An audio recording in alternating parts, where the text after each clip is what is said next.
오늘은 성전에서부터 나오는 생수라는 제목으로 말씀을 전하도록 하겠습니다. 요즘같이 더운 날씨에는 뭐니 해도 시원한 것이 제일인 것 같습니다. 제가 보통 아무리 더운 여름에도 커피는 뜨거운 거를 마시는데 저도 모르게 아이스 커피를 찾는 것을 보면 참 덥기는 꽤 더운 것 같습니다. 목이 마를 때에 생수를 시원하게 들이키는 것보다 참 더 기쁘고 행복한 것은 없을 것 같습니다. 그런데 이 물이라고 하는 것은 더울 때만 필요한 것이 아니라 이 생명의 존재와 활동에 있어서는 필수라는 것은 이미 모든 사람들이 다 알고 있는 그런 사실일 것입니다. 심지어 우주과학자들 가운데에 물론 이렇게 생각하는 분들은 이제 주로 진화론을 믿는 분들이 그렇게 얘기를 합니다만은 화성에 물이 발견되었다는 걸 가지고 아주 그냥 호들갑스럽게 이제 생명을 발견하게 되었다라고까지, 심지어는 인간보다 더 고등한 생물이 있을 것이라고까지 추측하는 것을 보면 이 물과 생명은 너무나 밀접한 관계인 것을 우리가 알 수가 있습니다. 인류 역사를 봐도 이 4대 문명은 모두가 다 강을 중심으로 생겨난 것을 우리가 보게 되죠. 그래서 인더스 문명은 겐지스강, 인도 문명이죠. 인더스 문명. 황하 문명은 중국의 황하, 그리고 이집트 문명 나일강, 메소포타미아 문명 유프라테스 강이죠. 모두가 다 이 강을 중심으로 생겨진 문명임을 우리가 알 수가 있습니다. 도시도 마찬가지입니다. 도시도 적어도 수도라면은 그 수도에는 반드시 강이 있는 것을 알 수가 있죠. 우리 서울에는 한강이 있고, 또 영국 런던에는 템즈강이 있고, 독일에는 라인강이 있고, 또 프랑스에는 세느강이 있습니다. 자, 그런데 유독 강이 없는 수도가 있습니다. 거기가 바로 예루살렘이라는 것이죠. 이스라엘의 수도 예루살렘에는 수도가 강이 없어요. 어떻게 해서 이 강이 없는 이런 곳을 수도로 삼았을까? 예루살렘을 수도로 가장 먼저 삼은 사람은 바로 다윗입니다. 그런데 학자들이 그렇게 해석을 하죠. 이 군사적인, 전략적인 이유 때문에 이 예루살렘은 해발 800m가 넘는다고 합니다. 우리 서울 같은 데는 해발이 한 50m 좀 넘죠. 서울에 비하면 상당히 높은 곳입니다. 북한산이 850m 정도 된다고 하니 이 예루살렘이 얼마나 높은 곳인지 알 수가 있죠. 그때 당시 다윗이 이 가나안 지역, 아직 정복하지 못한 땅을 다 정복하려고 이제 그 높은 지역에 있는 예루살렘을 수도로 삼았다라고 그렇게 해석을 하기도 하고, 또 영적인 해석으로는 예루살렘은 어떤 곳이냐면은 아브라함이 자기 아들 이삭을 번제물로 바치려고 했던 모리아산이 바로 예루살렘에 있습니다. 이 아브라함이 이삭을 번제로 바치려고 했던 것은 바로 무엇의 예표라고 할 수 있죠?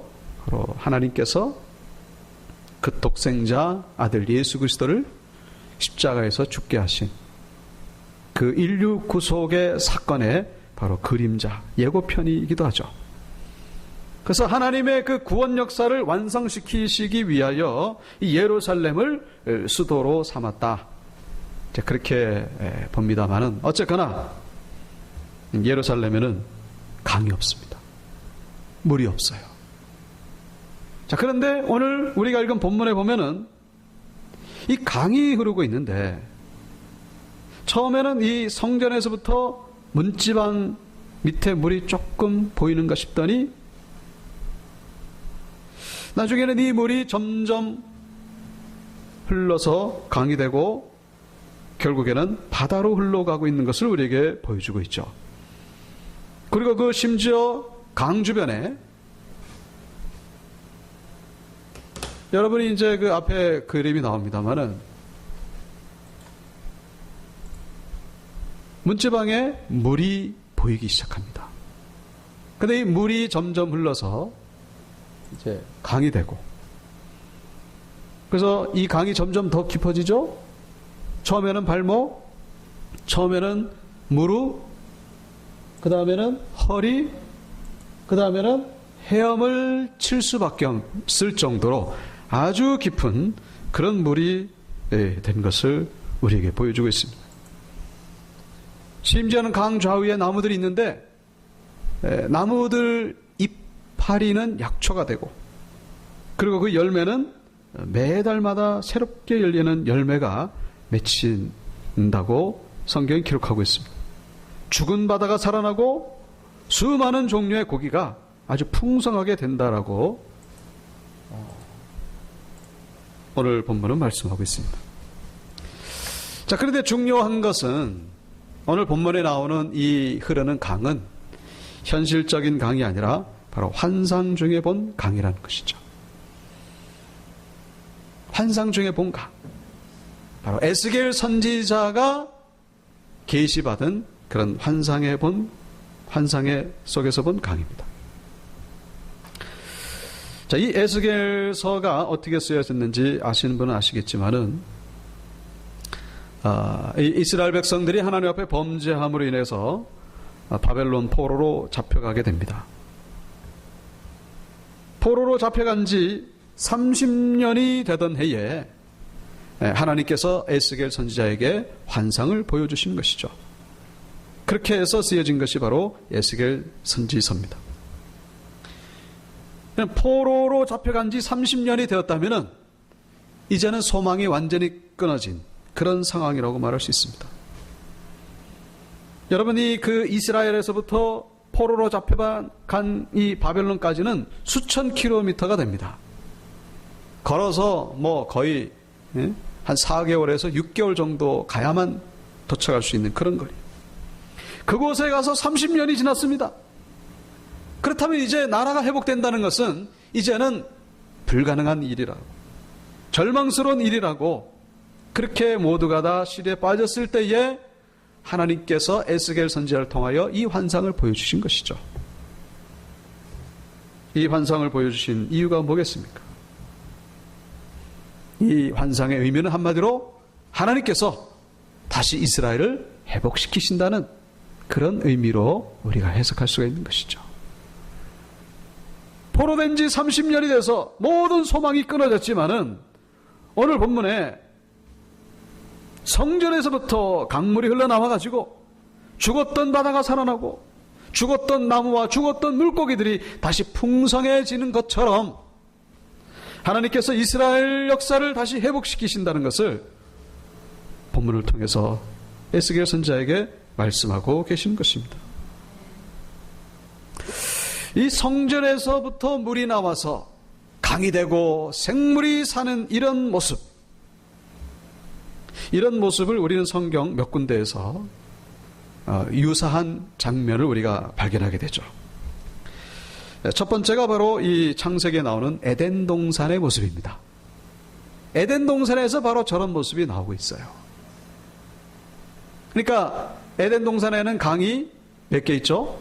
4개가 있습니다. 비손, 기혼, 힛데겔, 유브라데. 그래서 이 4강이 흐르는데 가는 곳마다 생명이 넘쳐났다라고 성경이 기록하고 있죠. 4개라고 하는 것은 사방팔방을 얘기하는 것입니다. 모든 곳, 이르지 않는 곳이 없을 정도로 모든 곳에 생명이 살아나게 되는 것을 말씀하고 있죠. 그러니까 이 오늘 본문에 나오는 이 강물이 흘러감으로 인해 가지고 에덴의 축복이 회복된다는 것을 말씀하고 있는 것입니다. 그리고 또 한 군데 유사한 장면이 바로 요한복음 7장 37절에 나오는 말씀입니다. 다 같이 읽어보겠습니다. 시작. 명절 끝날 곧 큰 날에 예수께서 서서 외쳐 이르시되 누구든지 목마르거든 내게로 와서 마시라. 나를 믿는 자는 성경의 이름과 같이 그 배에서 생수의 강이 흘러나오리라 하시니 이는 그를 믿는 자들이 받을 성령을 가리켜 말씀하신 것이라. 아멘. 목마른 자, 인생의 목마른 자, 여러 가지 이유로 인해서 우리가 목마를 때에 주님 앞에 나가면은 주님으로부터 성령의 생수를 마시게 되고, 그래서 우리는 회복된다는 것을 말씀하고 있습니다. 생수가 바로 성령이라는 것이죠. 성령의 생수. 마지막으로 한 군데 더 나오는 장면이 바로 요한계시록 22장 1절 말씀입니다. 다 같이 읽어보겠습니다. 또 그가 수정같이 맑은 생명수의 강을 내게 보이니 하나님과 및 어린 양의 보호자로부터 나와서 길 가운데로 흐르더라. 강 좌우에 생명의가 있어 12가지 열매를 맺되 달마다 그 열매를 맺고 그 나무 잎사귀들은 만국을 치료하기 위하여 있더라. 아멘. 특별히 요한계시록 22장 2절의 말씀은 오늘 본문 12절과 너무나 흡사한 구절이죠. 강 좌우에 생명나무가 있어가지고 12가지 열매를 맺되 달마다 열매를 맺고 그 잎사귀들은 만국을 치료하기 위하여 있더라. 오늘 본문 12절에도 유사한 내용이 나오죠. 그래서 강 좌우가에는 각종 먹을 가실나무가 자라서 잎이 시들지 아니하고 열매가 끊이지 아니하고 달마다 새 열매를 맺으리니 그 물이 성소를 통하여 나옴이라. 그 열매는 먹을 만하고 그 잎사귀는 약재료가 되리라. 자, 결국 이 모든 구절들을 종합해 보면은 결론이 지어지죠. 이 물이 흘러나오는 성전은 곧 예수 그리스도를 의미하는 것이고, 또 그 물은 바로 성령을 말하는 것이고, 그리고 그 성령을 우리가 받게 되면은 에덴 동산의 축복이 회복된다는 것을 말씀하시는 것입니다. 바라기는 우리 온육교회 모든 성도님들 가운데에 이 성전에서부터는 생명수 성령을 마심으로 인해서 영적인 해갈, 그래서 에덴의 축복이 회복될 수 있게 되기를 주님의 이름으로 축원합니다. 우리가 성전을 가까이 해야 되는 이유가 바로 여기에 있다는 거예요. 생명수가 성전에서부터 흘러나오기 때문에 그런 것이죠. 성전을 가까이 할 때에 우리 성령의 생명수를 마시게 된다는 것입니다. 인천에 한 가난한 집에서 태어난 소년이 있었습니다. 집안이 너무 가난해가지고 고등학교를 못 갔어요. 그래서 낮에는 호텔에서 일하고 겨우 야간 고등학교를 다니면서 겨우 졸업을 했습니다. 그리고 나서 이제 해군에 입대를 하고 보니까 돈을 벌려면은 원양어선을 타야 되겠구나. 그런 생각이 들었다고 합니다. 그래서 원양어선을 타면서 이제 돈을 어느 정도 모으고, 그러다가 또 중동에 그 건축 붐이 있는 바람에 또 중동에 가서 또 일을 하면서 돈을 또 많이 벌었습니다. 그러면서 이분이 이제 그 7남매 가운데에 둘째 있기 때문에 동생들도 뒷바라지 아니라고 또 학비도 많이 되고 그러면서 생활을 했는데, 문제는 생활이 안정되고서부터 그때부터 인생의 회의가 찾아오기 시작하더라는 것이죠. 이렇게 힘들게 살아야 되는 이유가 뭔가? 꼭 이렇게 힘들게 살아야 되는가? 자기 삶을 돌이켜보니까 너무나 힘들고 피곤하더라는 거예요. 살아야 될 이유가 없더라는 것이죠. 이렇게 살 바에야 차라리 죽는 것이 낫겠구나. 그런 생각이 들었다는 거예요. 그래서 그 중동에서 일하다가 자살을 시도를 했는데 다행히 그 방을 같이 쓰는 동료에게 발견이 돼서 자살을 실패한 것이죠. 근데 감사하게도 그 동료가 예수를 믿는 분이었어요. 그래서 이분에게 예수를 믿으라고 이렇게 전도를 하기 시작한 것이죠. 예수를 믿으시라고. 예수를 믿고 교회를 다니면은 당신의 그 인생의 문제가 반드시 해결될 것이니까 같이 교회를 다니자고. 근데 흥미로운 것은 이 자살을 하려고 했던 이분의 형님이 목회자예요. 근데 형님이 목회자임에도 불구하고 이분은 그렇게 인생의 고민으로 자살까지 그렇게 결심할 정도로 힘들게 살았다는 거예요. 그러면서 대답하는 게 뭐냐면은, 나는 바울이 다메섹 도상에서 예수님을 만난 것처럼 그렇게 예수님을 만나지 않으면 나는 절대로 예수님을 믿지 않을 것이다. 뭐 들은 거는 있어가지고, 뭐 또 성경에 대한 지식은 많아요. 이런 분들이 참 그 전도하기가 힘들죠. 알기는 또 많이 알아가지고 다메섹 도상에서 바울의 변화처럼 그런 걸 체험하지 않으면 예수를 만나지 않겠다. 그래서 그 동료분이 그런 얘기를 했다고 합니다. 그러면 한 달 동안만 새벽 예배를 나가자. 한 달 동안만 새벽 예배를 나가서 그래도 예수님을 만나지 못하면 자네 마음대로 하라고. 그래서 그 동료분의 얘기를 듣기로 하고, 그래, 마지막으로 한번 여기에다가 내 생명을 한번 걸어보자. 그리고서 새벽 예배를 나가기 시작했다는 거예요. 근데 새벽 예배를 나가는데 이게 뭐 응답이 바로 옵니까? 우리가 하나님 앞에 기도를 해도 응답은 빨리빨리 오진 않아요. 우리가 생각한 것만큼 그렇게 그런 속도로 오진 않습니다. 25일째가 됐습니다. 여전히 어제하고 똑같은 그런 답답함 속에 기도의 응답이 없고, 그래서 결국은 이제 포기하기로 마음먹고 이제 그만 나간다고. 그러면 그렇지, 하나님이 어디 있고 예수님이 어디 있는가. 그렇게 포기하고 이제 안 나가려고 했는데, 그때 성령께서 주신 음성이겠죠? 약속을 지켜야지. 그 마음속에 그런 음성이 들리더라는 거예요. 약속을 지켜야지. 그러니까 이게 성령의 음성인지 자기 생각인지 이게 몰라가지고, 그렇지, 맞아, 약속은 지켜야지. 한 달 했으니까 한 달째 나가보자. 그래서 교회를, 새벽 예배를 다시 나가기 시작했습니다.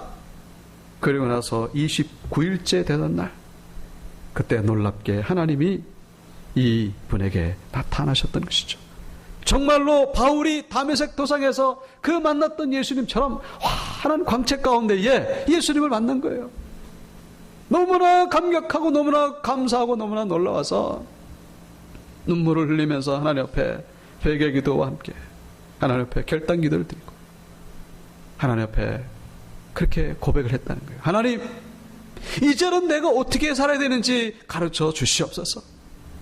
이제는 내가 어떻게 살아야 됩니까? 돈을 벌면서 산다는 것은 의미가 없습니다. 근데 하나님이 그런 마음을 주셨다는 거예요. 예수를 전하면서 살아라. 예수를 전하면서 살아라.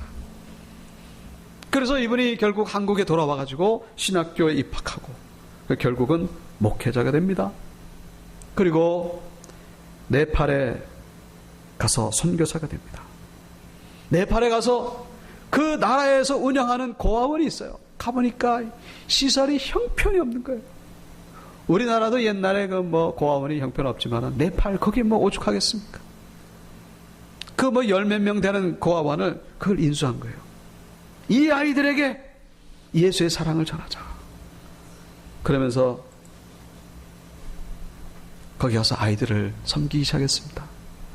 열 몇 명 되던 그 고아원이 이 교회적인 용어로 말하면 부흥하기 시작한 거예요. 여기저기서 아이들이 몰려오고, 그렇게 해서 지금은 400명 넘게 아이들을 이렇게 케어하고 있는, 그러면서 예수의 복음을 전하고 있는 그런 이해덕 선교사님에 대한 간증을 제가 읽은 적이 있습니다. 여러분, 영적으로 죽어가던 이해덕 선교사님, 그분이 살 수 있었던 이유는 뭡니까? 그분도 살고 남도 살려주는 거예요. 지금 바로 성전에 가서 성령의 생명수를 마셨더니 자기도 살고 남도 살리는 그런 놀라운 인생을 살고 있는 것을 볼 수가 있습니다. 그래서 이분은 네팔 고아의 아버지라고도 지금 불리고 있습니다. 저분은 네팔에서 뼈를 묻겠다라고 그렇게 고백을 한 적이 있습니다. 여러분, 저기에서 지금 무슨 육신적으로 행복한 게 있겠습니까? 편한 게 어디 있겠습니까? 그러나 그는 저기에서 인생의 의미를 찾았고 예수님의 그 생명을 경험했고 천국의 은혜를 경험하고 있는 것을 볼 수가 있습니다. 사랑하는 성도 여러분, 여러분에게도 이런 은혜가 있게 되기를 축원합니다. 은혜의 사람들, 축복의 통로로 살아가는 우리가 되어야 된다는 것이죠. 우리가 한 가지 오늘 본문에서 더 생각하실 것이 있습니다. 우리가 생명수가 흐르는 성전에 나왔지만은, 그러나 우리가 생명수를 온전히 경험하지 못하는 이유가 있습니다. 성전에 왔다고 해가지고 다 생명수를 경험하는 것은 아니라는 것이죠. 어떤 분은 이 이해덕 선교사님처럼 그렇게 생명수를 경험한 분이 있는 반면에 그렇지 못하고 돌아가는 분들이 또 많이 있다는 거예요. 그 이유를 오늘 본문이 말씀하고 있습니다. 오늘 본문을 자세히 읽어보시면은 성전 문지방에서 물이 스며 나오는 것을 에스겔 선지자가 보는데, 조금 있다 보니까 어떤 분이 와가지고는 천척을 채더니 거기 한번 서보라고 그렇게 얘기를 합니다. 천척이라고 하는 것은 한 500m 되죠. 그래서 성전에서부터 물이 흐르는 500m까지 이렇게 갔습니다. 갔더니 거기에 물이 얼만큼 오냐면은 한 발목까지 오더라는 거예요. 발목 깊이. 그리고 나서 다시 또 천척을 재면서 더 앞으로 가라는 것이죠. 그래 가서 또 물의 깊이를 재봤더니 이번에는 무릎까지 오는 물의 깊이가 되더라는 것이죠. 또 다시 천척을 측량했습니다. 그리고 가서 거기 서보라 그랬더니 거기에는 허리까지 물이 오고, 다시 또 천척을 측량한 후에 쟀더니 이번에는 아주 물이 너무나 많아서 헤엄을 쳐야만 되는 것이고, 그리고 사람이 능히 건너지 못하는 강이 되었다라고 본문이 기록하고 있습니다. 자, 여기서 이 물은 하나님의 은혜로라고도 우리 해석할 수 있습니다. 하나님의 은혜의 강물이라는 거예요. 은혜의 강물. 그러니까 은혜의 강물에 완전히 들어가게 될 때에 그 강물의 은혜와 강물의 시원함과 강물의 그 유익함을 흠뻑 경험하게 되지만은 발목 깊이에서는 그 은혜를 경험하지 못한다는 거예요. 우리가 강물에 들어가려면은 완전히 풍덩 들어가야 되는 것이지, 그저 그냥 발목 깊이에서만 왔다 갔다 하면은 이 강물인지 아닌지도 모르고 강물이 나에게 주는 그 유익함을 전혀 맛볼 수가 없다는 것입니다. 강물의 그 은혜, 강물의 그 기쁨, 강물의 그 풍성함을 누리려면은 완전히 저 깊은 데까지 들어가야 된다는 것입니다. 깊은 데까지 들어가야 된다는 거예요. 우리 지난번에 우리 온육교에서 저기 양평 산음 자연휴양림에 우리가 야외배를 갔다 왔습니다. 첫째 날에 시간이 좀 없을 것 같아서 제가 아이들을 데리고 이제 그나마 거기 강물이 있길래 수영을 하러 갔습니다. 갔더니 얼마나 신나게 노는지, 잠수도 하고, 폭포수 밑에서 아주 놀기도 하고, 점프도 하고, 다이빙도 하고, 물장구도 튀기면서 아주 신나게 노는 것입니다. 자, 그런데 그때 데리고 갔던 아이들이 이제 저희 아이들을 포함해서 이제 고등학생들도 있고 이제 초등학생들도 있습니다. 근데 노는 모습이 다른 거예요. 아주 신나게 노는 아이들은 이 고등학생들인 반면에 초등학생들은, 그 초딩들은 그저 그냥 그 물가에서만 그냥 노는 거예요.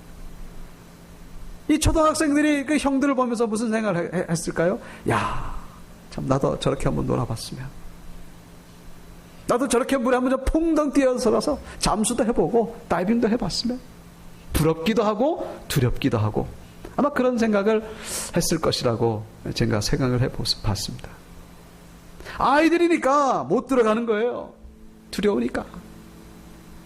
그러나 고등학생들은 컸으니까 물에서 오는 그 기쁨, 물이 주는 그 만족함, 이것을 아주 풍성하게 누리는 것을 제가 본 기억이 납니다. 여러분, 어쩌면 우리 교회도 그와 같지 않을까, 그런 생각을 해봅니다. 교회도, 이 교회가 은혜의 강물이 흘러가고 있는데 예? 어떤 분들은 이 강물에 풍덩 뛰어들어가가지고 이 물에서 오는 그 기쁨과 유익함을 마음껏 누리는 분이 있는 반면에 어떤 분들은 그러지 못한 분들이 있어요. 저기 물가에서 그냥 들어갔다가 나갔다가 신발을 벗었다가 다시 신었다가 그러면서 겨우 그냥 뭐 발목 깊이 들어왔다가 조금 더 들어오는 분들은 무릎 깊이 들어왔다가 그러면서 다시 또 나가는 거예요. 완전히 그냥 물이 머리까지 잠기는 데까지 와야만 여기서 잠수도 하고 여기서 물이 주는 기쁨을 누릴 텐데 그러지 못하는 분들이 많다는 것이죠. 사랑하는 성도 여러분, 우리는 물속에, 은혜의 강물 속에 완전히 풍덩 들어가는 그런 믿음의 결단이 있어야 될 줄로 믿습니다. 그저 그냥 발목 깊이 수준에서는 우리가 하나님의 은혜를 온전히 경험하지 못하는 거예요. 발목은 뭡니까? 겨우 교회에 나오는 수준이라고 말할 수 있겠죠. 주일날 예배 출석. 무릎은 뭐겠습니까?